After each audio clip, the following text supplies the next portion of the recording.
of Frank and Friends. Not in the kitchen, not in my real kitchen, not eating at all, because I have a very, very busy day today.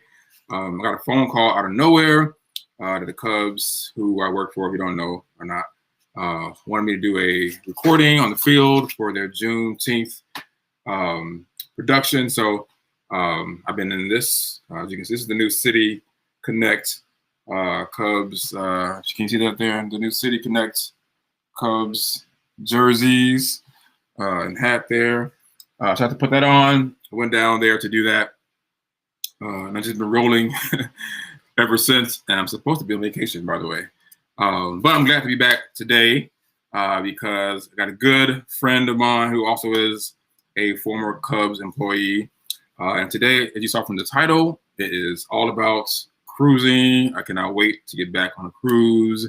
She loves cruising and she invests at the same time. So I'm excited about that. I just want to remind everybody that we're just talking about investing and financial management for beginners on the very beginning level. There's no editing, there's no bells and whistles, no major graphics. We're just starting for those who want to know how to invest. Episode 3, we invested in our first stocks on our last episode, and we're going to check on those. I can tell you now that they didn't do too good. I know we had Visa, right? Because I gave you some homework in the very first episode. Write down a list of everything you spend money on so you can figure out what to invest. And then we picked 2 stocks. One of them was Visa. Visa was $234 the day that we bought it. And as you can see on the screen there today, it ended at $232. So we did not really gain anything at all. And that's okay, because we're not investing to get rich quick today. We're not one of those scam type of things. We're investing for the long haul. And you're going to see over time how much money you will make from that. And then the other stock that we got was AT&T.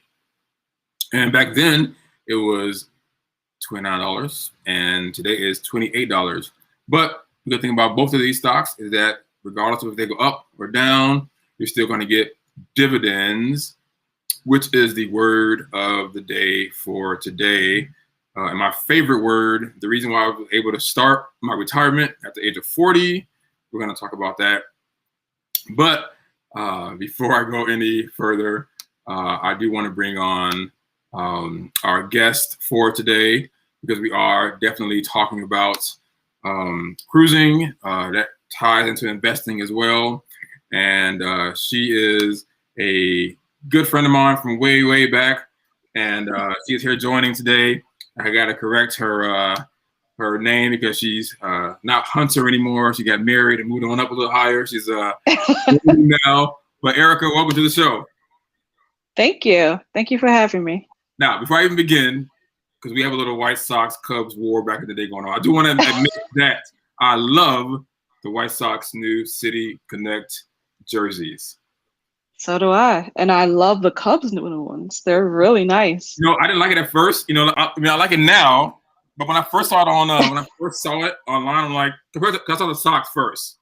And I'm like, oh my God, this uniform, that is nice. So then compared to that, I saw ours. I'm like, I don't know. But as I've gotten to wear it, and I got into wear it, okay, Cubs. I like it a little bit. I thought I should have said North Side, but hey, that's another story. But so what have you been up to? How are you? What's going on? Good. Working, taking care of 2 kids, planning a vacation for next month, actually getting ready to go on vacation and paying on my vacation for next year, which is a cruise I'm taking. So yes, I can't wait. I got my notification today, so we're going to talk about that. But I do want to begin back in the day when you knew me, supervisor, when I was just, I don't think I was spoiled, but I was at Wrigley Field. I was 16 years old. We were ushers together.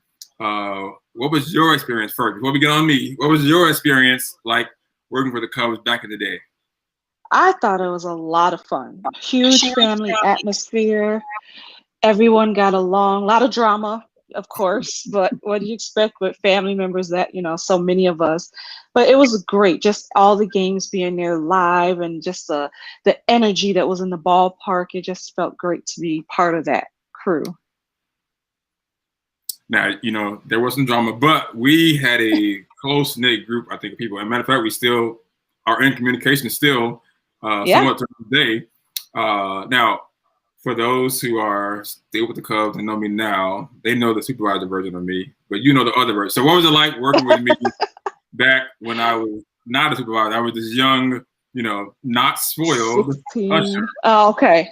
Spoiled usher who got away with everything, thought he could do everything and run the park, run his gate. He just took over wherever he was at. It was fun. It was fun being part of your crew. We got a lot of perks working with Frank. Hey, and that's all thanks to my favorite person in the world, Danielle Alexa. Oh yeah. Once Danielle took me in as like part of the family, nobody could tell me anything. That was just that was just it. And it's funny because as a supervisor now, I see some of my crazy behaviors in the new staff now. Like I see I've done that before. What you're trying to do now, I did that way back in the 90s. I did that in the 90s. And I know all you did. But they don't have to count tickets, by the way. What? It's all computerized. Nice. It's all computerized. They just scan it and they're done. They got it easy. Yeah. Now tell them. Tell them. Count, bundle, and 50s. It had to be right. If not, you had to recount your tickets. You could be there the whole entire game trying to get your count right. It was ridiculous. And you had to be fast. Don't go for the first turnstile if you are not fast. Yes. You have to be accurate, and you have to be able to take tickets and stay on count because you're going to get over 1,000 tickets at the first bay. Yeah. And then, we complain now about bobblehead day, but back in the day, we had what was it? Beanie Baby. Beanie Baby Day. Barbie and Beanie Baby. Oh man, we had bobblehead too back then. Yeah, I don't remember being as bad as it is. I don't remember Beanie Baby Day being the worst.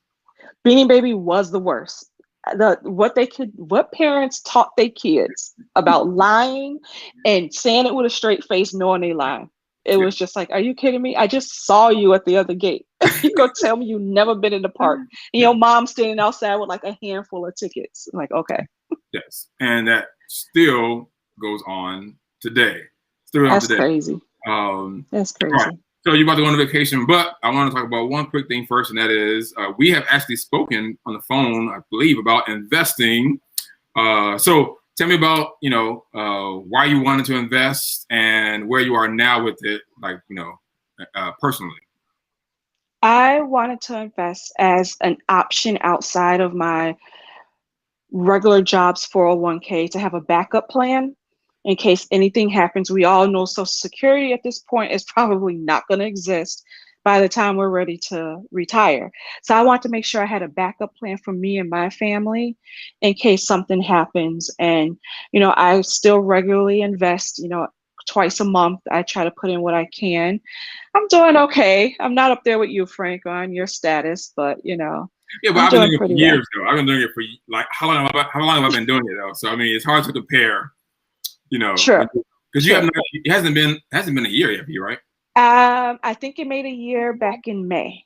So right. Yeah. So, yeah, it's hard to compare to and I don't want anybody to think that they can compare to me. No, it's everyone's different, and depending on what you're investing and how aggressive you're investing, it can take time. So I'm not aggressively right now as I was before in the beginning because of certain medical, certain circumstances that come up. But, I'm trying to eventually get back to that status and get it climbing higher again. So now I was aggressive during the pandemic because everything was cheap to me. Everything was low. Everything was cheap. Yeah. And when you're investing, you want to buy things when they're low. So I was going nuts when it was. You probably noticed already. I was telling you all the time. I was going nuts when it was just low. And now that everything is back to normal, I'm like, I don't know. Yeah. But I've calmed down a little bit. And I do focus more on just building up dividends, which is the topic Yes, of that's what today. I do. I let my Yeah, dividends be yeah, reinvested so that I know something's going back into my funds and back into the stocks that I have chosen on a monthly basis.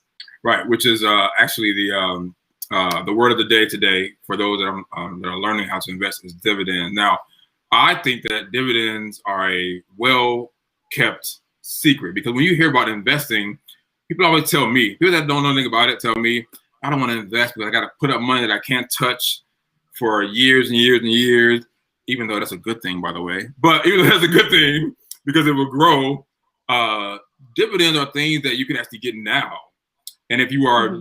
playing your cards right and investing in the right stocks, you get those dividends now. So I'm always trying to teach people about dividends because I think that will help you pay your bills eventually. Like if you do it for Yeah, 5 years, imagine for me, it took 5 years, but imagine, 5 or 6 years when those hmm, dividends are just growing and growing and growing, you can pay your yeah, mortgage, you can pay your rent. exactly. And that's what I'm looking forward to do, being able to pay my bills off dividends. It's only been a year now, but as I stick to it and stay in it longer and longer, that will be the outcome that I'm looking for. Yeah, and most people are, they get their first dividend, they're kind of sad because it's like very, very 12 small. cents. Right. But Yeah. when you have drip is a dividend reinvestment program, by the way. And that is you get a dividend for example, you get a dividend from Apple. And instead of putting it in your pocket, you tell your broker to go back and put that money back into Apple and buy you more stock. So that way your dividends are buying you stock as well as yourself. And it's like a snowball. It just gets bigger and bigger and bigger. And after 4 or 5 years of not touching it, just letting it grow and grow and grow, with that small little dividend you had is like $200 a month. You can buy something with that. Yeah, yeah. You can pay a bill with that, a utility, Yes, something, yes. so. So definitely dividends are the way to go. That's the word of the day, is dividends. Now, let's talk about the main events.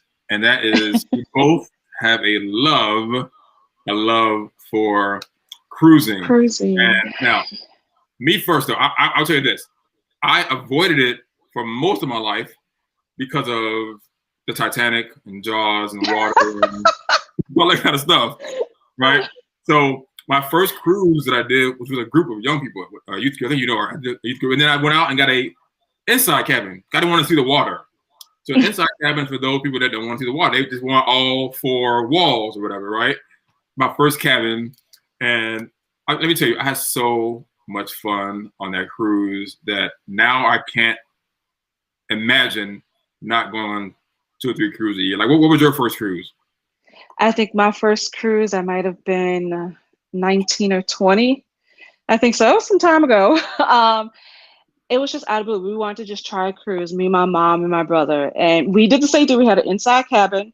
It was the cheapest because that's the cheapest you can go on a cruise. We didn't know what to expect. We actually didn't care for it that much. I mean, because it was our first, we didn't know what to expect. It was 5 days cruising.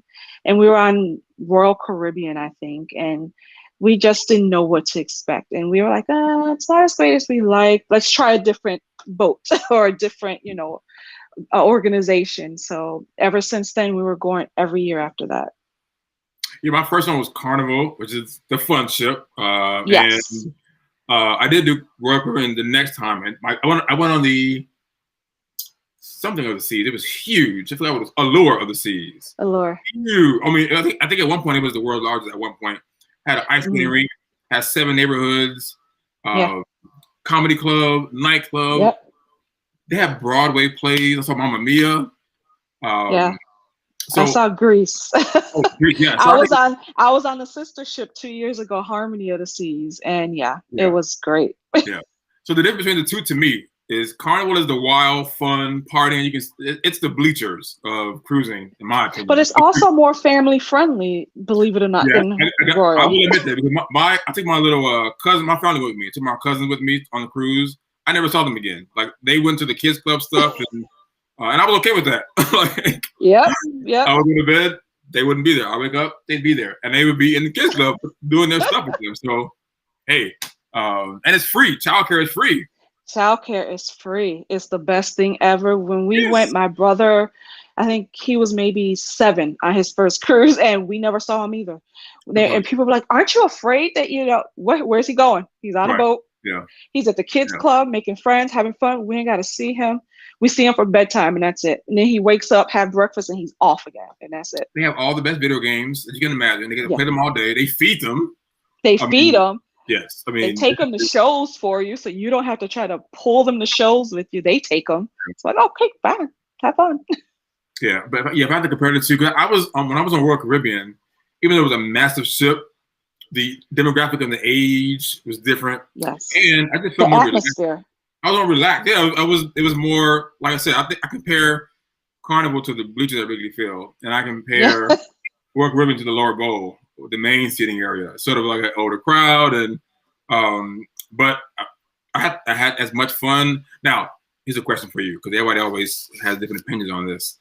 Do you get the drink package, or do you just pay for drinks as you go along? I pay as I go along because I'm not someone who's going to drink the worth of a drink package. I can do, I think they say 6 drinks is where you would, kind of hit your goal. Like for a day, you need to drink 6 drinks a day in order to even out the price. And I'm like, that is not me at all. So I'd rather save up some money. I just, save money, and then I'll just go ahead and buy my drinks as I go. Yeah, I'm the same way. But now I will say this: when I went on the Allure of the Seas cruise, I got a drink package only because there was a hurricane that pushed the cruise back.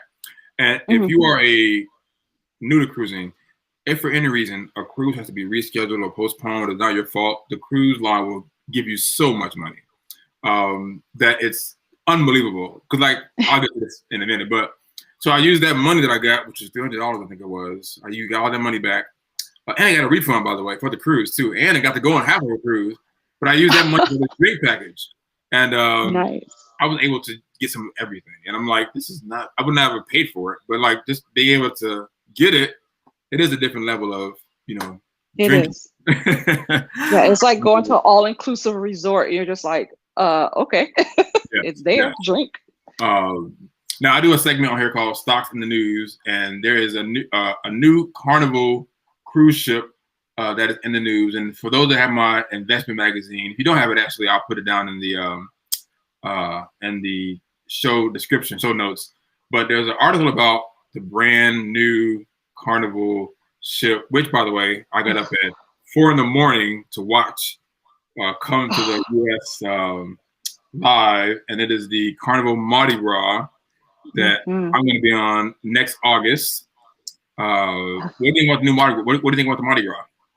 I think she's beautiful. I can't wait to get on her. I was actually scheduled to be on her this July, but because of everything going on with COVID, they canceled. So I decided to take that money and do it all inclusive. But she is in my near future to get on. That's all I say. She's beautiful. I can't wait to see her in person. Now, I didn't cancel. I postponed, and they gave me $600. And that was one of the decisions into postponing because I can do so much money. I can go on excursions or whatever. So I postponed it to August. But my question to you is, because I'm not sure I want to do this yet. It's the first ship that has a roller coaster at the tip of it. Now, I have not decided if I am man enough to be on a roller coaster in the middle of the ocean. This is my luck. I'm in the roller coaster and but what are your thoughts about a roller coaster at sea on a cruise ship? I can't wait to ride it. That's all I know. I will be on it. I will pay whatever, if it's $10 they saying is the going price to ride it, I will be there. I thought that was awesome because you got other cruise ships that have go-kart racing and so I was like, I want to try the roller coaster. I'm looking forward to it. It's got to be docked for me. If the boat is moving, I can't do it. I can't do it. So did you not do the sky ropes on any of the other ships that they're moving? And no, I did the what do you call it? The rope walk. I can't think what you call it, but they call it the sky ropes or whatever. Yeah, that's in the middle of the ship. And if you have the magazine, click on the link and click it, you see a picture of it. But the roller coaster goes on the edge of the ship. Nope. I don't know about that yet. I'm not sure about that yet. But they've stolen an idea from Royal Caribbean because it has several neighborhoods in it. They stole that idea. Now, I decided to go, I think I said earlier, I had an inside cabin. Well, now, what's your favorite kind of cabin when you go? What's your favorite type of cabin? Balcony. Okay. And why is that? I like being able to sit. I'm also one of those, I get anxiety around too many people. So I'd rather sometimes just be able to sit outside on my private balcony, in my underwear if I want to, have a drink out there, listen to the water, whatever. It's peaceful. And at night, I can sit out there in the pitch black and listen to the sound of the water hitting against the boat. So, and I Yes. can do it whenever I want, not having to go up the elevator to a deck that has seating outside. Because that first one I had, inside cabin, once that door closes, it is pitch black. It's pitch black. You can't see. Yes, I will never do that. So I had a balcony on the next cruise, in love with them. And I got to see the dolphins in the water. Yeah. And even better part of cruising. So cruising is cool because you get to go from country to country without having to pack and unpack and fly in there, get a hotel or whatever. But when you wake up in the morning and you're already in the next country and you open the shades, you can see you can see that country. Yeah. You can see I love being able to wake up in the morning. Oh, where am I at today? Oh, I'm in Honduras. Exactly. Oh, where am I today? I'm in Jamaica. And you're on the same cruise, but you're in a different country all the time. Different country. Yep. Different island all the time. And it's on the Mardi Gras, though, I did go. I splurged a little bit because I wanted to see a different type of room. And now I have. It'll be 3 years to pay, so I was able to splurge because I wasn't cruising for 2 years because of the pandemic. So I'm like, might as well splurge, but I would have spent this money anyway. So I got a Havana Cabana balcony. Ah, nice. Yes, and so that's supposed to be the rooms are decorated like Cuba, Havana, the Cuba area.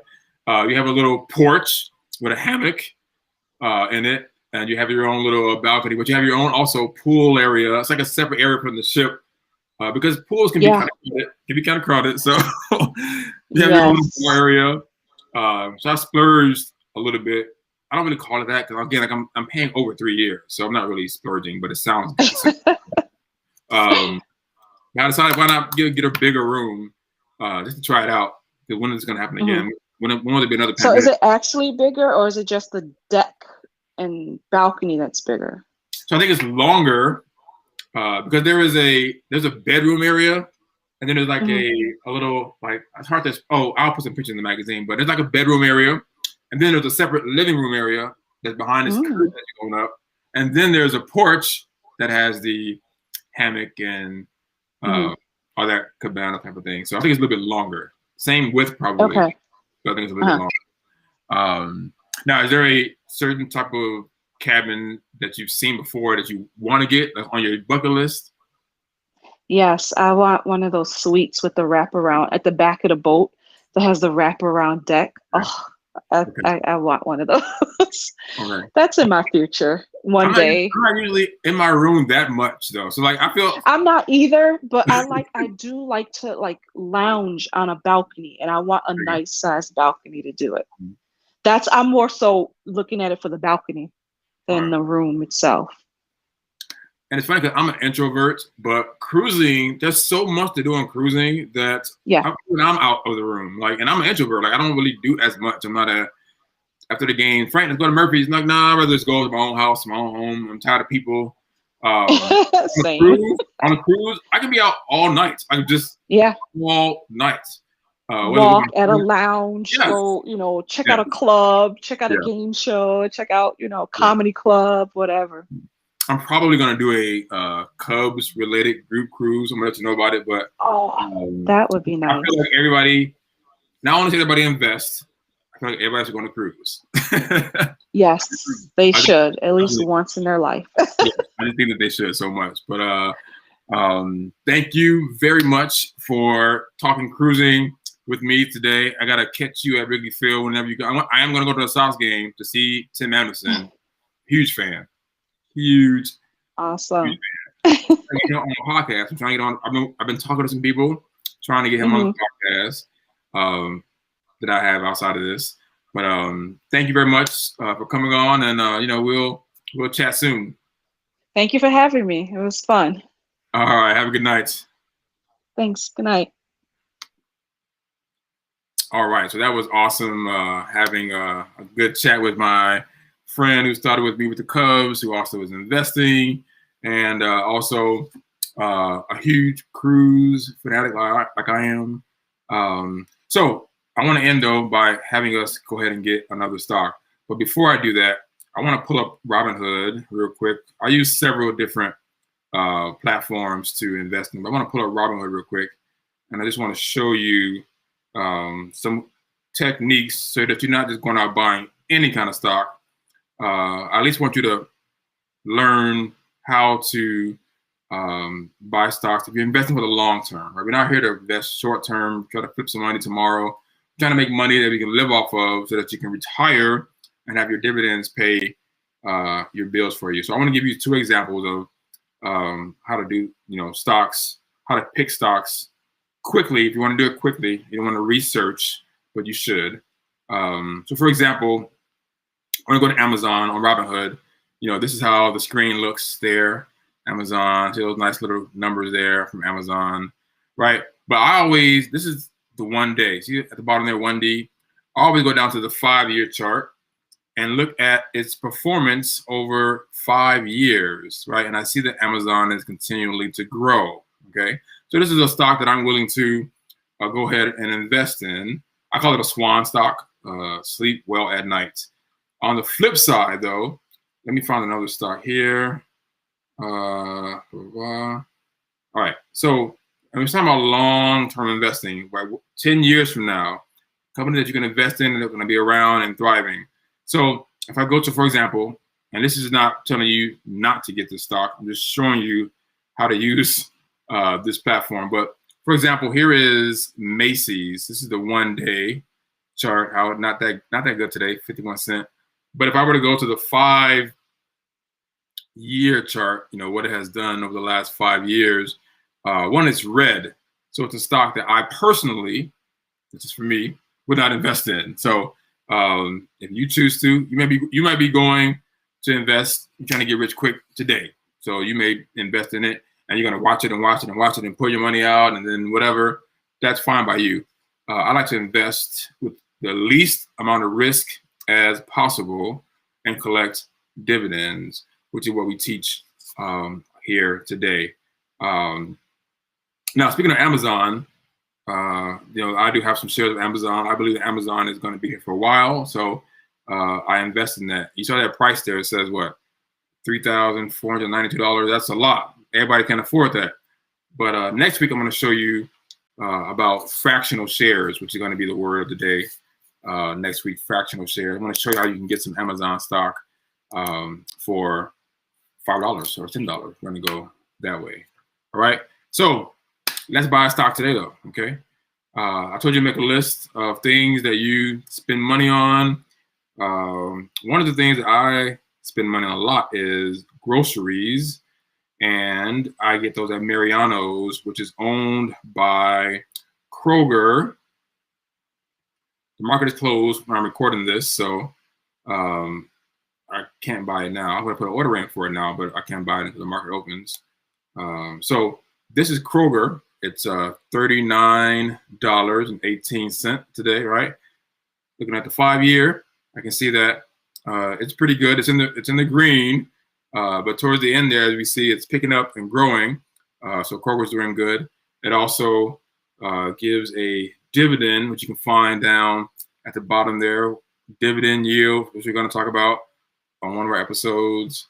So we're going to go ahead and buy one of those shares. If I go to the bottom, I just hit buy, and then it will ask me if I want to buy the whole thing, if I want to buy all of it, some of it, and so forth. But the market is closed, so I can't buy it right now. But I'm going to buy it when the market opens, and that's going to be another stock that we can put on our list to watch over time.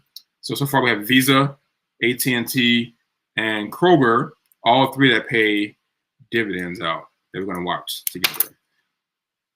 Whew, that was a lot. So thank you all for watching this episode of Frank and Friend, and I'll catch you on the next episode. Actually, before I do that, one more thing. Check out the podcast that I do. It's called Mistaken Identity with David and Frank, available on all podcast networks and on Facebook. All right. Now